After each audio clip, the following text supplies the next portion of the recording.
물 치료의 핵심이다. 갈증을 몰라 고통받는 모든 이들에게 벤맨 갤리지. 자, 20여 년에 나온 책인데 읽은 사람은 많이 도움을 받았을 겁니다. 어렵고도 단순한 물. 두 번째, 인체는 75%의 물과 25%의 염분으로 이루어져 있다. 특히 뇌는 그 85%가 물이며 극미한 탈수나 수분 결핍에도 극도로 민감하게 반응한다. 뇌는 언제나 염분기가 있는 뇌 척수액 속에 잠겨 있다. 인체를 이루고 있는 물 성분은 용제라고 하며 솔벤트, 용제 속에 용해되어 있는 고형 성분을 용질 솔루트라고 한다. 인체를 화학적으로 이해하기 위해서는 상세한 분자 구성과 체내의 고형 물질의 미세한 파동을 파헤치는 연구조사에 거의 전념하다시피 해야 한다. 인체에 대한 양리학적 인식이 구체화되면서 의료 산업계의 발전도 함께 이루어졌다. 인체의 온갖 기능을 담당하는 것은 주로 체내의 고형 성분이라는 생각에 매달린 결과 잘못된 정보와 더불어 오늘날 의학의 혼돈 상황을 야기하게 되었다. 인류가 축적해온 모든 지식에도 불구하고 인체의 화학 구조에 대해서는 여전히 거의 알려진 바가 없다. 이러한 사실로 미뤄볼 때 용질 위주의 접근 방식으로 인체를 이해하려는 생각이 얼마나 잘못된 것인지 잘 알 수 있다. 실제로 인체의 기능과 화학적인 통합에 대해 우리가 알고 있는 것은 겨우 10%에 지나지 않는다. 오늘날 임상병원들은 보건의료 체계체의 제조 판매업자들을 위한 자선단체나 마찬가지다. 무지를 조장하며 돈을 벌어들이는 용질 위주의 정책이 철저히 보호받는 가운데 강력하게 시행되고 있다. 결국 인체 생리학 지식의 진보에도 불구하고 임상병원들은 그러한 진보로부터 아무런 혜택도 받지 못하고 있는 실정이다. 우리는 여전히 물에 의존하고 있다. 최초의 수중생물이 생겨난 이래로 인간을 포함한 모든 생물체의 체내에서는 물의 역할은 변하지 않고 있다. 육상생활을 목표로 하게 되면서 잘 알고 있던 범위를 벗어나 물에서 먼 곳으로 몸을 떠나는 스트레스 상황, 점차 체내의 정밀한 수분 보존 체계와 수분 고갈 관리 체계가 필요하게 되었다. 즉, 신체가 순간적인 탈수에 적응하기 시작한 것이다. 시간이 더해가면서 이런 수분 고갈 관리 공정은 그대로 영속하게 되었고 오늘날 현대적인 인간의 몸속에도 존재하고 있다. 심지어 지금도 인간이 스트레스를 받거나 스트레스로 인식될 만한 상황에 마주할 경우에는 수분 조절 공정이 스트레스의 생리적 변환에 영향을 끼친다. 마치 물이 공급되지 않은 곳으로 모험을 떠났던 최초의 수중생물과 전혀 다를 바가 없는 것 같아. 그와 유사한 공정, 즉 보유하고 있는 물을 배급하고 미래의 한정된 공급에 대비하기 위한 공정은 체내의 복잡한 시스템이 책임지게 된다. 이 복합 시스템의 수분 공급 보급 공정은 몸에 다시 한번 적당한 물이 공급되었다는 명백한 신호가 있을 때까지 계속 작동하게 된다. 몸에 물을 분비하는 단계에서 빼놓을 수 없는 공정 가운데 하나는 몸의 기능을 속속들이 감독하는 것이다. 분비되는 물의 양은 각 조직의 기능적인 중요도를 토대로 미리 정해지게 되며 어떠한 조직도 할당량 이상의 물을 받을 수는 없다. 이 과정에서 다른 어떠한 기관보다도 절대적 우선권을 차지하는 조직은 바로 뇌이다. 신체가 수분을 필요로 할 때 차나 커피, 술, 제조 음료 등으로 순수한 천연의 물을 대신할 수 있다는 생각은 가장 초보적인 오해이다. 특히 일상적인 문제들에 맞서 몸이 스트레스를 받고 있는 경우에는 더욱 경계해야 할 생각이다. 물론 그러한 음료들 속에 물이 함유되어 있는 것은 사실이지만 대부분 카페인과 같은 탈수 물질도 함께 들어있다는 것이 문제이다. 이러한 물질들은 자신이 용해되어 있는 음료 속의 물은 물론 그와 동시에 몸에 비축되어 있는 물까지도 함께 배출한다. 즉 커피나 차, 맥주를 마시게 되면은 우리 몸은 그들 음료 자체에 포함된 물보다도 더 많은 물을 빼앗기게 되는 것이다. 음료를 마시고 난 후에 소변량을 측정해보면 음료수 자체의 양보다도 더 많은 양의 소변이 배설된다는 사실을 알 수 있게 된다. 더구나 뜨거운 음료를 섭취할 경우에 우리 몸은 또 다른 방법으로 수분을 빼앗기게 된다. 내부로부터 덮여진 몸을 식히기 위해서 피부의 모공을 통해서 발환작용이 일어나기 때문이다. 사회에서 적용되는 경제 원리는 체내에서도 똑같이 적용된다. 따라서 수요와 공급의 법칙이 절대적인 힘을 발휘한다. 상대적으로 부족한 물질이 있을 경우에는 엄격한 배급 시스템이 철권을 휘두르며 체내의 시장을 지배한다. 탈수 상태가 되면 인체는 여유분의 물을 다시 배급하고 조절한다. 몸속에는 해당 부분의 수분 공급이 부족하다는 것을 알리기 위해 경고 신호가 울린다. 마치 달리는 자동차의 휘발유나 오일이 부족할 때의 경고등이 들어오는 것과 유사하다. 경고 신호가 울리면 여유분의 물이 배급되어 필요한 곳에 사용된다. 고갈이 생긴 부분 내의 생산 메커니즘이 근본적으로 조절될 수 있는 것은 바로 물이 있기에 가능한 것이다. 만성 탈수가 일어나기 시작할 경우에도 일정 수준까지는 수분의 보존 기능이 폐쇄되지 않고 유지된다. 비축 용량이 있어서 어느 정도 견딜 수 있기 때문이다. 시간이 지나면서 몸은 점점 더 탈수되어 가지만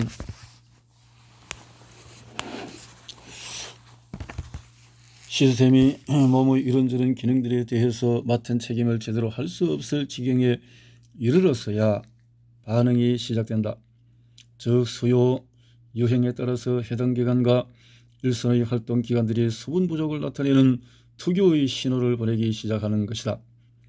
물 분배 기관과 고갈 관리 기관은 다양한 신호를 보내서 지역적인 체내 갈증을 알리게 된다.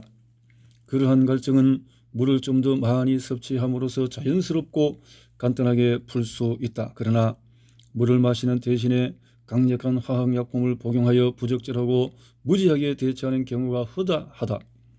사실 많은 의사들이 탈수 증상과 체액의 중요성에 대해서 교육받지 못하고 있기 때문에 종종 문제를 잘못 진단하곤 한다. 많은 내과의들은 탈수를 이런저런 다른 질병으로 오해하고 그러한 증상들을 물보다는 약으로 치료한다. 그 결과 제약회사들은 돈을 벌게 되지만 환자들의 병은 치유되지 않는다. 또한 툭하면 병이 재발하는 가운데 의사들은 아무런 도움도 주지 못한다.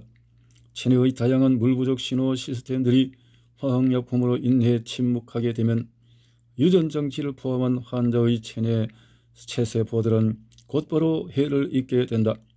바꾸고 말하면 만성 탈수로 인해서 그 사람의 후손까지도 영구적인 손상을 입을 수 있다는 뜻이다. 인체는 자신의 생존을 위하여 물의 여러 가지 복잡한 기능에 전적으로 의존하고 있음에도 불구하고 지방 저장 시스템을 가지고 있는 것과는 달리 물 저장 시스템은 개발해 놓지 않았다. 탈수로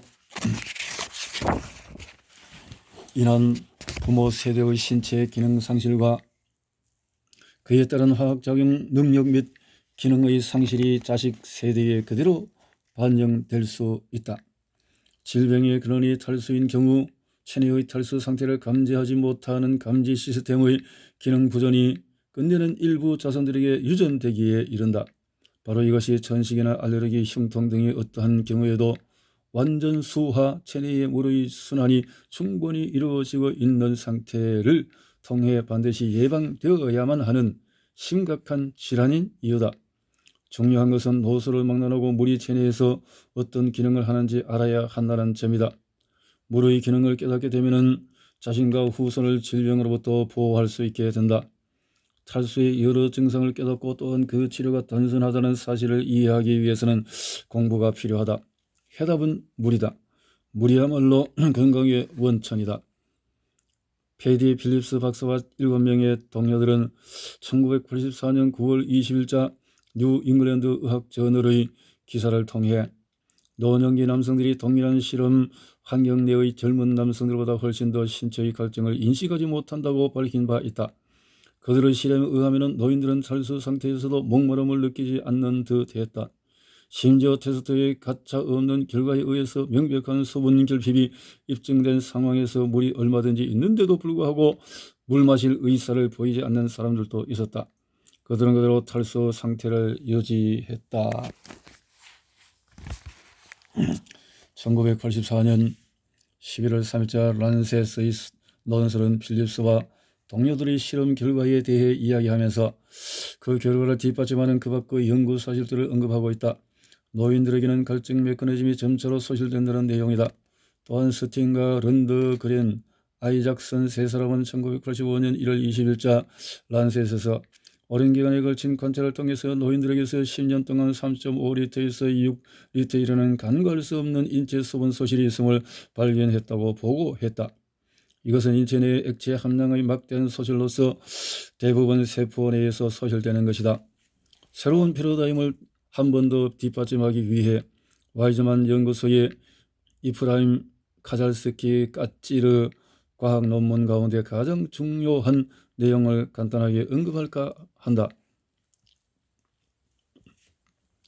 논문의 요지 가운데 아주 중대한 의미를 갖는 사실은 단백질과 효소는 점성이 낮은 용제 속에서, 즉 용제가 묽을수록 효율적으로 작용한다는 점이다. 단백질과 효소가 효과적으로 확산되고 작용하기 위해서는 주변에 적당한 물이 필요하다. 다시 말해 용제의 점성이 높아서 끈적끈적한 경우에는 세포 내 효소 시스템의 효율이 떨어지게 되는 것이다. 쉽게 비유하면 아이들이 가득한 수영장에 유능한 수영선수가 연습할 만한 공간이 있겠는가? 당연히 없다. 체내의 세포 속에 있는 효소에게도 자신의 화학적인 파트너와 접촉하여 바람직한 결과를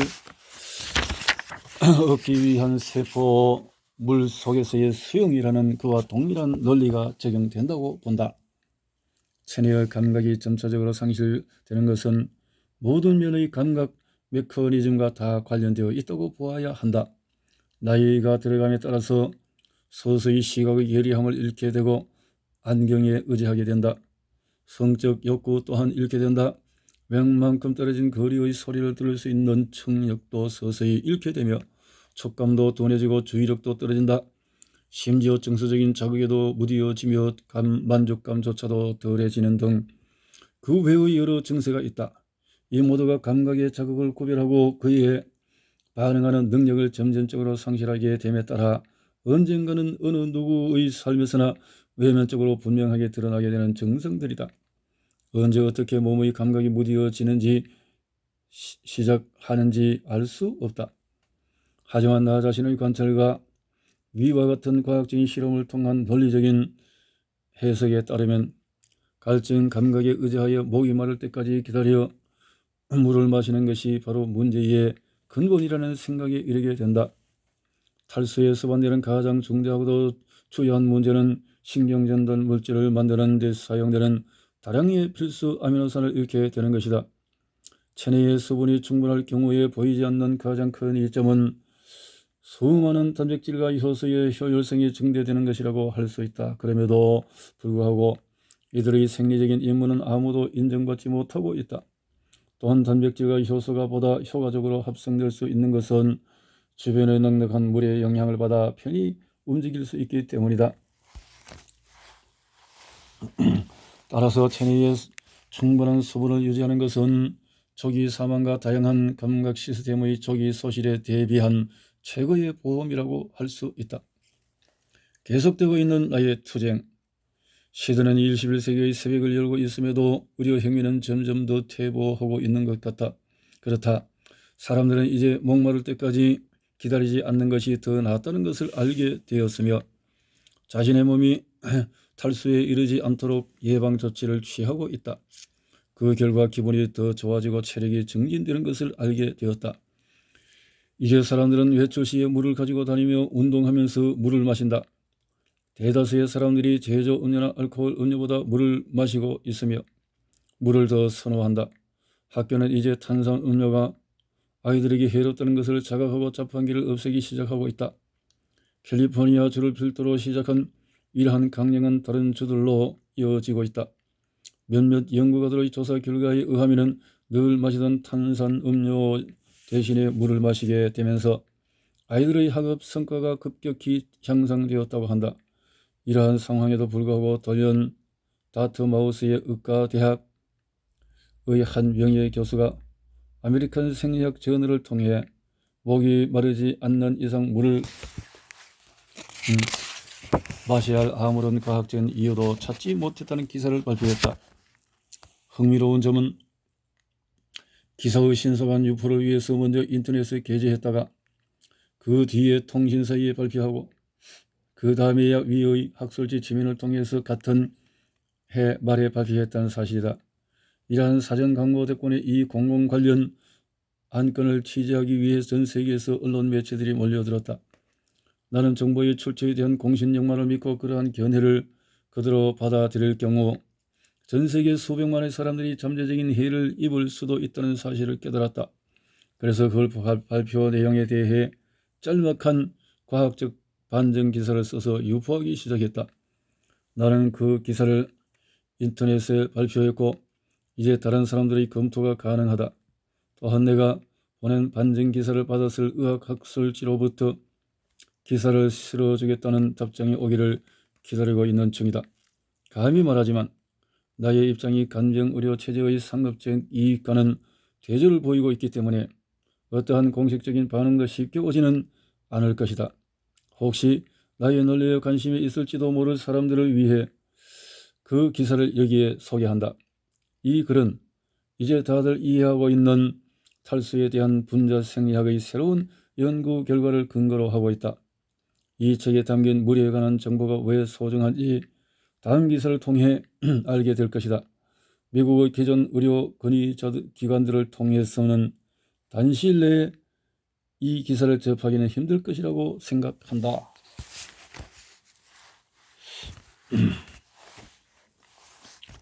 목마르기를 기다린다면 일찍 그리고 매우 고통스럽게 죽게 될 것이다.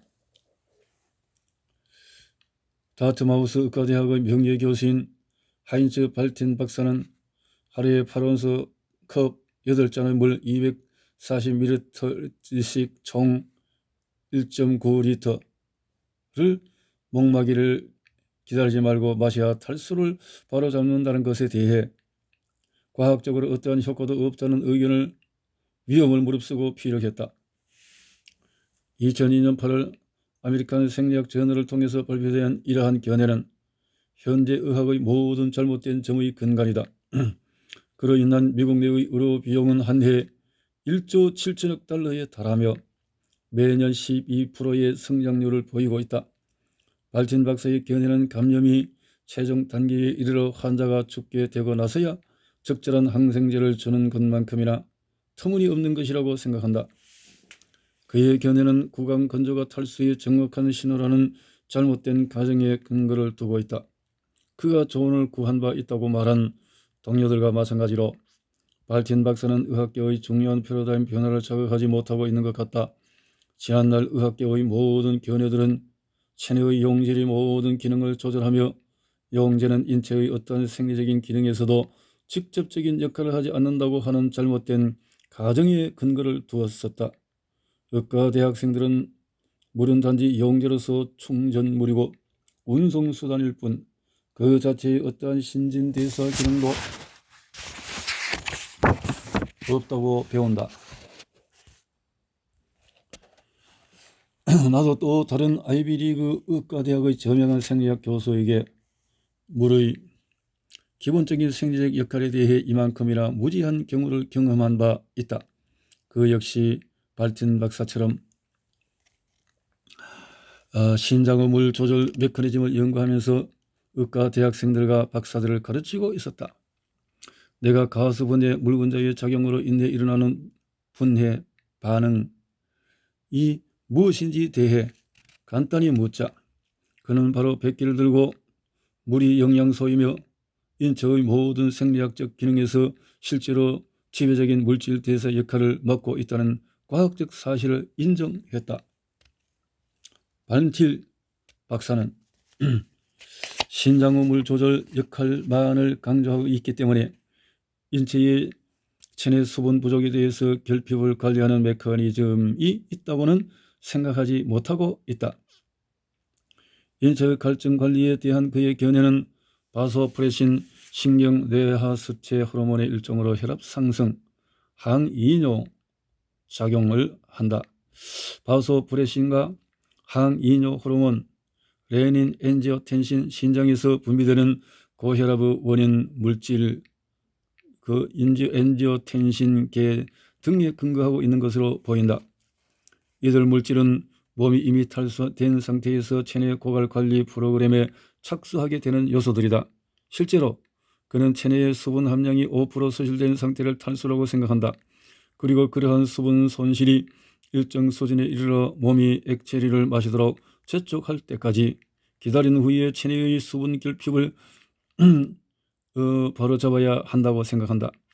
25년 전이라면 그러한 견해를 그럴듯하게 여겼을지도 모른다. 그러나 오늘날 그 견해는 미국의 유명 의과대학에서 통용되고 있는 인체 생리학 지식의 비극적인 한계를 보여주고 있을 뿐이다.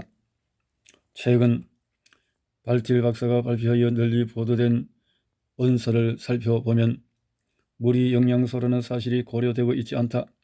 그러나 그 사실을 배제할 경우에 물의 자유로운 삼투성으로 인한 수분 부족의 영향을 받게 될 모든 생리학적인 기능에 대해서 물의 핵심적인 가수분해의 역할은 그 근거를 상실하게 될 것이다. 또 한 가지 간과하고 있는 것은 격렬한 탈수가 이루어지는 곳이 인체의 세포 내부라는 사실이다. 탈수에 있어서 수분 소실의 66%는 세포 내부로부터 생기는 것이며 26%는 세포 외의 액체 분량이다. 수분 소실의 8%만이 혈관계 내의 혈액 조직에서 발생한다. 혈관계는 모세혈관 조직망 내에서 수축하며 순환계를 완전 무결한 상태로 유지해 준다. 필리파 M.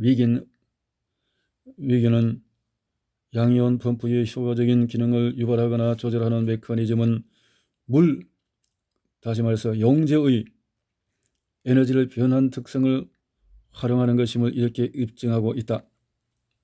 양이온 수송이나 아데노신 3인산 ATP 합성은 이니 함유된 이 두 가지 중간 물질이 높이 구축해 놓은 계면 수양액 상태에서 작은 양이온과 다인산염 음이온의 수화가 늘어나면서 화학 전위가 증가하는 데에 따르는 것이다.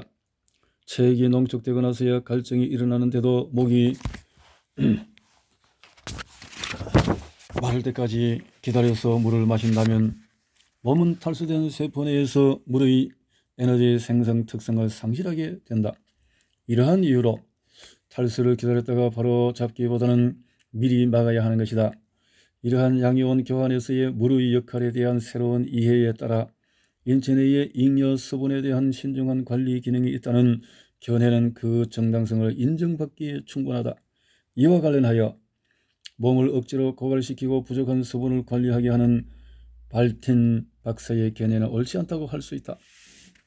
와이즈만 연구의 이프라임 카잘스키까지는 생체 고분자 내의 배좌에 관한 연구를 통해서 체내의 단백질과 효소는 점성이 낮은 용제 속에서 더욱 효율적으로 작용한다는 것을 입증한 바 있다. 따라서 세포 내부로부터 수분 소실은 단백질과 효소의 효율적인 기능을 저해하는 악영향을 미치게 될 것이다.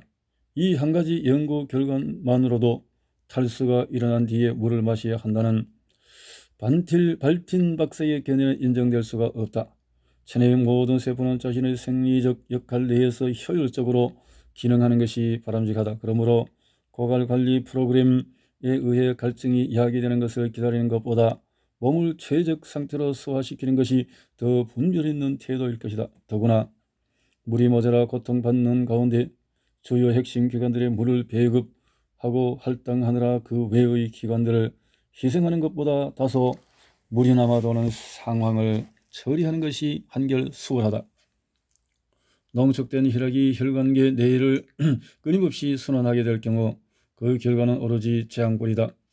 나이가 들어 갈증에 대한 예리한 감각이 서서히 사라진다는 것을 깨닫게 됨으로써 목마르기를 기다린 비극이 급소를 치르게 된다. 필립스와 동료들은 24시간 동안 물을 마시지 않은 뒤에도 노인들이 여전히 목마름을 깨닫지 못한다는 것을 보여준 바 있다. 연구 결과 밝혀진 중요한 사실은 실험에 참여한 노인들이 명백한 생리적 요구에도 불구하고 별로 목말라 하지 않는다는 점이다.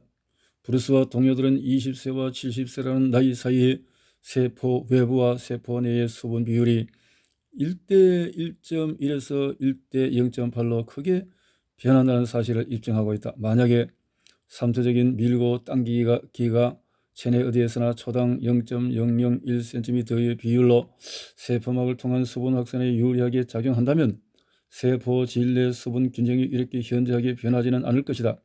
그러한 심한 변화가 생길 수 있는 것은 바소프레신과 레닌, 엔지오텐신, 엘도스테론 계의 작용에 의해 핵심 세포 내로 고정되지 않은 물을 여과하고 주입하도록 하는 신체 생리 작용이 고갈관리 프로그램에 의존하도록 끊임없이 강요당할 때 역삼투 공정에 의존할 경우에만 가능하다. 역삼투 공정은 세포 외부의 물 함량을 증대시키기 때문이다. 그 외에도 목이 마를 때까지 기다렸다가 물을 마셔야 한다고 하면은 반텔 박사의 권고는 두 가지의 과학적 사실을 무시하고 있다. 그 하나는 갈증 메커니즘을 이야기하는 것은 바소프레신과 레닌 엔지오텐신계가 아니라는 점이다. 그 체계는 단지 세포의 수분 보존과 수화에만 관련되어 있을 뿐이다. 갈증은 나트륨 플러스 칼륨 플러스 ATP 효소, ATP 분해 효소의 펌프가 충분히 수화되지 않았을 때에 시작된다. 신체 전달기 내의 펌프 단백질을 충분히 수화시킴으로써 전압 변화를 일으키는 것은 물이다. 바로 이 때문에 뇌 조직의 85%가 물로 이루어져 있는 것이며 갈증을 야기할 정도의 탈수가 내가 견디지 못하는 것이다. 그럼에도 발틴 박사는 그러한 탈수 상태를 안전한 것으로 간주하고 있다. 발틴 박사와 그의 동료들이 알아야 하는 나머지 한 가지 사실은 인체의 수분 조절 메커니즘에서 과학적 수수께끼로 남아있던 부분으로 1987년 이후 밝혀지기 시작했다. 그것은 몸이 점점 더 탈수되어 가면서 양이온의 교환과 고갈된 관리 프로그램을 시작하는 데 있어서의 양이온의 역할, 그리고 이화 공정에 있어서의 양이온의 역할에서 신경전달 물질인 히스타민, 위액분비 촉진, 혈압 저하, 자궁수축 작용 등을 하는 물질이 그 효능을 높이도록 함께 활동한다는 것이다. 히스타민의 주요 수분 조절 기능과 인체 생리와 대사 기능에 있어서 물의 작용에 근거하건대 목마른 증상 은 과도한 히스타민 활동과 몸의 고갈 관리 프로그램과 관련된 히스타민의 부수적인 메커니즘에 의해 일어나는 것이다. 히스타민의 이러한 부수적인 메커니즘에는 천식과 알레르기 외에도 흉통이나 장염, 통증, 류마티스 관절염, 요통, 편두통, 섬유, 근막통, 심지어 협심증통 등의 주요 신체 통증을 들 수 있다. 또한 체내의 바소프레신과 레닌, 엔지오텐신, 엘도스테론의 작용 역시 히스타민을 활성화에 부수적으로 따르는 것이기 때문에 혈압을 올리는 데 있어서 그러한 물질들의 역할도 고갈관리 프로그램의 일부이다. 그들이 핵심 세포 내로 강제로 물을 전달하려는 목적을 이루기 위해서는 탈수 상태의 체세포 내부에서 물을 당기는 삼투 방향에 맞설 수 있는 강력한 주입 압력이 요구된다. 나는 22년에 걸친 탈수의 분자 생리학에 관한 나의 임상과학적인 연구와 동료들이 검토한 의학의 패러다임 교체 도입을 통한 새로운 시각에서 히스타민을 체내 수분 조절을 책임지는 신경전달 물질로 인정하고 있다. 그에 따라 미국 내 6천만 명의 고혈압 인구와 1억 1천만 명의 만성 통증 인구, 1,500만 당뇨 환자들, 170만 천식 환자들, 500만 알레르기 환자들, 거의 1억에 달하는 비만 인구들과 또 그 외의 많은 사람들이 모두 발틴 박사가 권하는 바와 같은 방식으로 물을 마셔봤다고 장담할 수 있다. 그들은 모두 목마르기를 기다렸던 것이다. 물이 천년의 항히스타민제이며 보다 효과적인 이뇨제라는 것을 깨달았더라면 그들은 질병의 역병에서 구원받을 수 있었을 것이다. 참고문헌이 쭉 이렇게 있군요. 물은 미리미리 마시자 이런 말씀.